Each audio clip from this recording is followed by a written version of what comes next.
What's going on, everybody? It's your homeboy Los coming at you guys with another reaction. We are gonna do mafia stuff. This one is called Sammy the Bull. Let's loose about mafia life. Everybody knows Sammy the Bull is one of the number one's biggest mafia whistleblower. Well, I don't want to say the other word, but yeah, that's what it is, man. He pointed the finger at the biggest mafioso in the world, well, second one in the world behind Al Capone. It's Gotti, right? So, I love watching everything I do with Mafia. Of course, my wife, she watches this way more than anybody. Woo, man. She watches Casino every day. Literally every damn day, man. Just because of.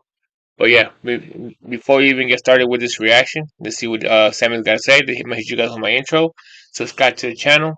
Let's try to get 50 subscribers going. So, yeah, start off slow, like always. Don't go nowhere. Get your whatever you're gonna get, man. Grab that.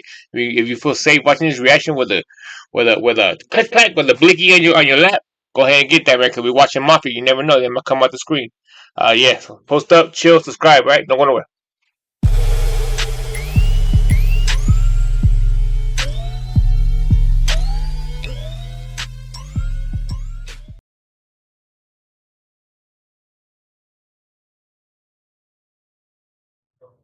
All right, ladies and gentlemen, Sam and the Bull. Let's hear him speak, man.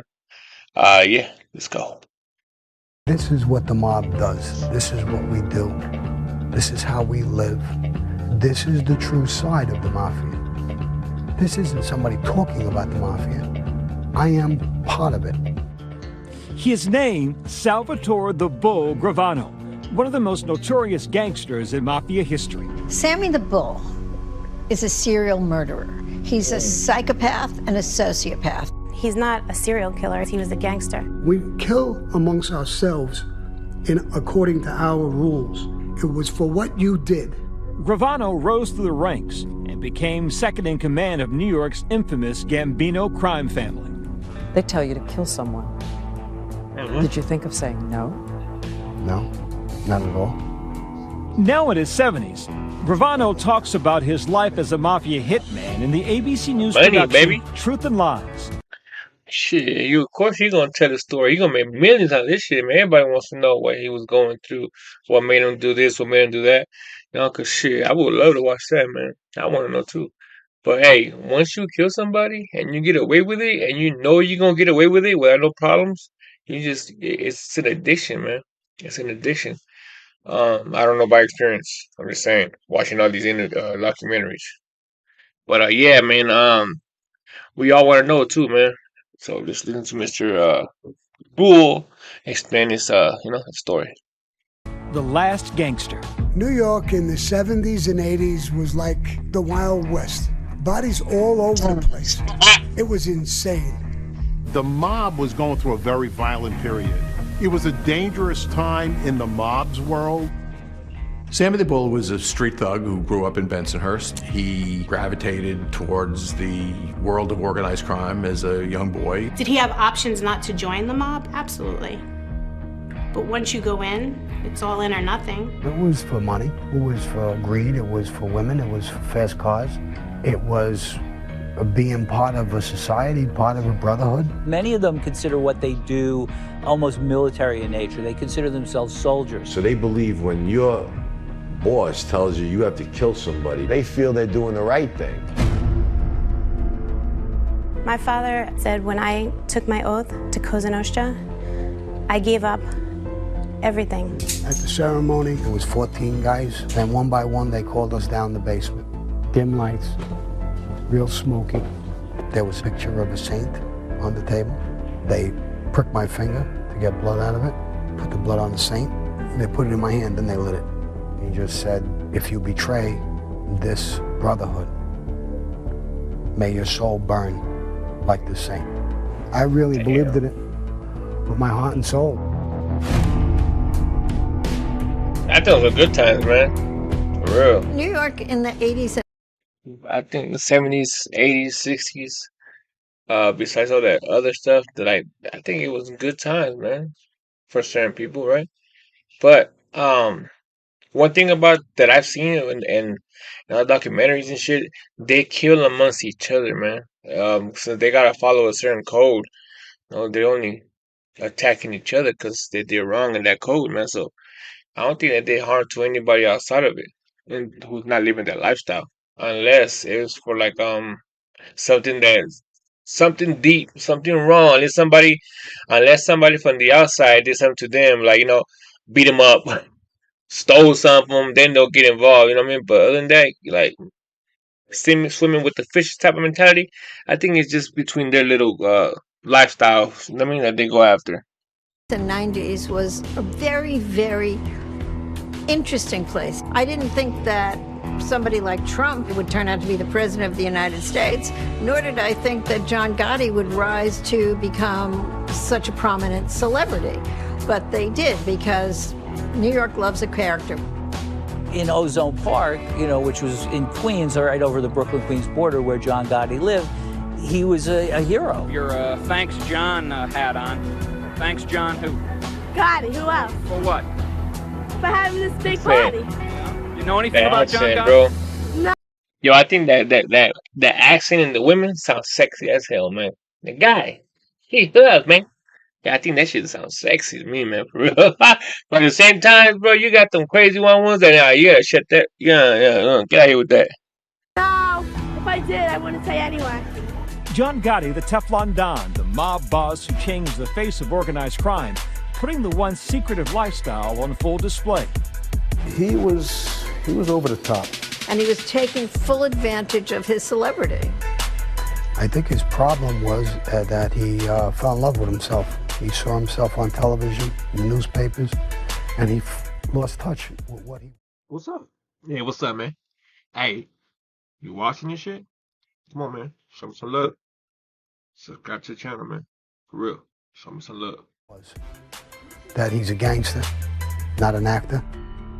John Gotti was so enamored of Sammy the Bull that he made him his underboss. Me and John ran the family. It was me and him against the world. Well, I mean, you could tell by the body language that they were very close. John Gotti trusted him implicitly. John balked. I bit. And a lot of people knew that. You got it done. Oh, I got the job done. And if he'd said, I bite, damn. Kill your son. My son? I probably would have fought on that one. There's no way I would have killed my son. That's what's up. That's what's up, man. I'm glad I heard that. Cause there's a lot of mafiosos that I'm only saying what I've seen on documentaries. Yeah? So they kill their own family members because they were told to. You know what I mean? I'm glad I heard him say he wouldn't kill his own blood, man. That's a true G right there. Cause if you kill your own son for somebody else, man, there's something wrong with you. You shouldn't be living no more, man. I would have died with him, or I would have died trying, or there's no way. The FBI had long been working on ways to bring down the New York Mafia, and their target was John Gotti. The FBI and New York State's Organized Crime Task Force set a trap for Gotti. So the whole strategy was to put bugs where John was having his most secret conversations, where he was going to talk the most about the criminal conduct. He made my job easier. He introduced me to that whole family. I don't think any of the old-timers would believe that Cosa Nostra was to be run like this in any way, shape, or form.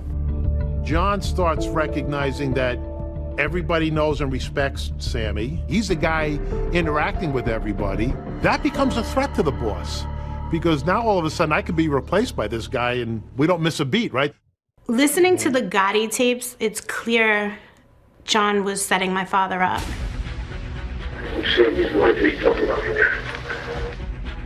And I realized that John probably eventually would take me out for no other reason but he wants one show, one boss, of John Gotti. He don't want anybody to be his equal.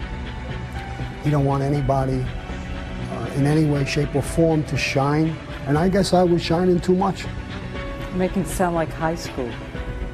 Yeah, but the only thing is that in high school you could throw a spitball at somebody. We use bullets. So Sammy the Bull betrays everything he once pledged a blood oath to, going from one of the most powerful figures in the New York City Mafia to its most infamous informant. They have said you are the single most important witness ever to testify against the mob. I think I has am. everything. An underboss is the He highest knows every position who's ever detail. cooperated. But I think I'm in a Eight-time position person. of being the most knowledgeable underboss who's cooperated. Gravano revealing key details of racketeering and murder helped put Gotti away for life. Sammy helped me shut out the rest of the family and bosses and underbosses of the other families. I think we totaled over 38 convictions. He arguably led to the demise of organized crime in New York. Are you a rat? If that's the term you like to use, I don't look at myself as that. I look at it as I was betrayed, I betrayed him. That's what the mob is. So, in order to convict facts. John Gotti, But still, you still prosecutors got told. Gravano a reduced 5-year sentence for his 19 murders. Making the deal with Gravano did not come without criticism. There was blowback from the family members of people that he killed. What do? We have no recourse. They said this was okay. They wrapped him in the American flag, and they sent him off. Gravano later went into witness protection, leaving the program a year later and writing a tell-all book about his life. While he was able to avoid the mafia's retribution, he was unable to avoid a life. Oh, that's crazy, man. This man went through all that, and then you get out, right? And you move somewhere else, and then you have dumbass kids that think they're gangsters and they do stuff, trying to run an enterprise, and they get caught because they don't do this shit right, and then their dad gets locked up for another, what, 10, 15 plus years over the kid's stupidity. Man, them kids are stupid as hell, bro. I don't even know why she's on here. She's only on here because of the last name she got, but shit, hey, it is what it is, right? Of crime, spending another 17 years in prison after his arrest for drug trafficking. There you No go, matter how I Arizona. feel now, I couldn't change what happened. It was ugly, but I know what people want me to say. It was so ugly, would you change it? Yes, the way I feel now, but even looking now, I couldn't. You a good man? I think I'm a decent man. You don't worry about a final judgment. I'll worry about that day, and we'll see what happens. You can stream Truth and It's crazy, man. I mean, Sammy the Bull is the biggest known name, bro, besides Gotti in the mafia world, just because he snitched, bro. And that man did his time, this thing, came home. Dumb kids got him locked up for thinking they could run some. He did 17 years, took the rap. Daughter and son-in-law got away with a slap in the hand, a couple years. This man did 17 for their stupidity, man. But yeah, shit is what it is, right? Hey, look, man, this is your homie Los, man. I hope you guys enjoyed this reaction. Let me know what you guys think. Go ahead and leave me a comment in the comment section. I do read those, and whatever you guys want me to react to next. And if you guys want me to continue this mafia shit, man, going, man, hey, hit me up, man. Put the gun symbols in the comments. I could keep doing these mafia reactions, bro. So just let me know who, man. We get down to it. You feel me? Until then, your homie, I'm out.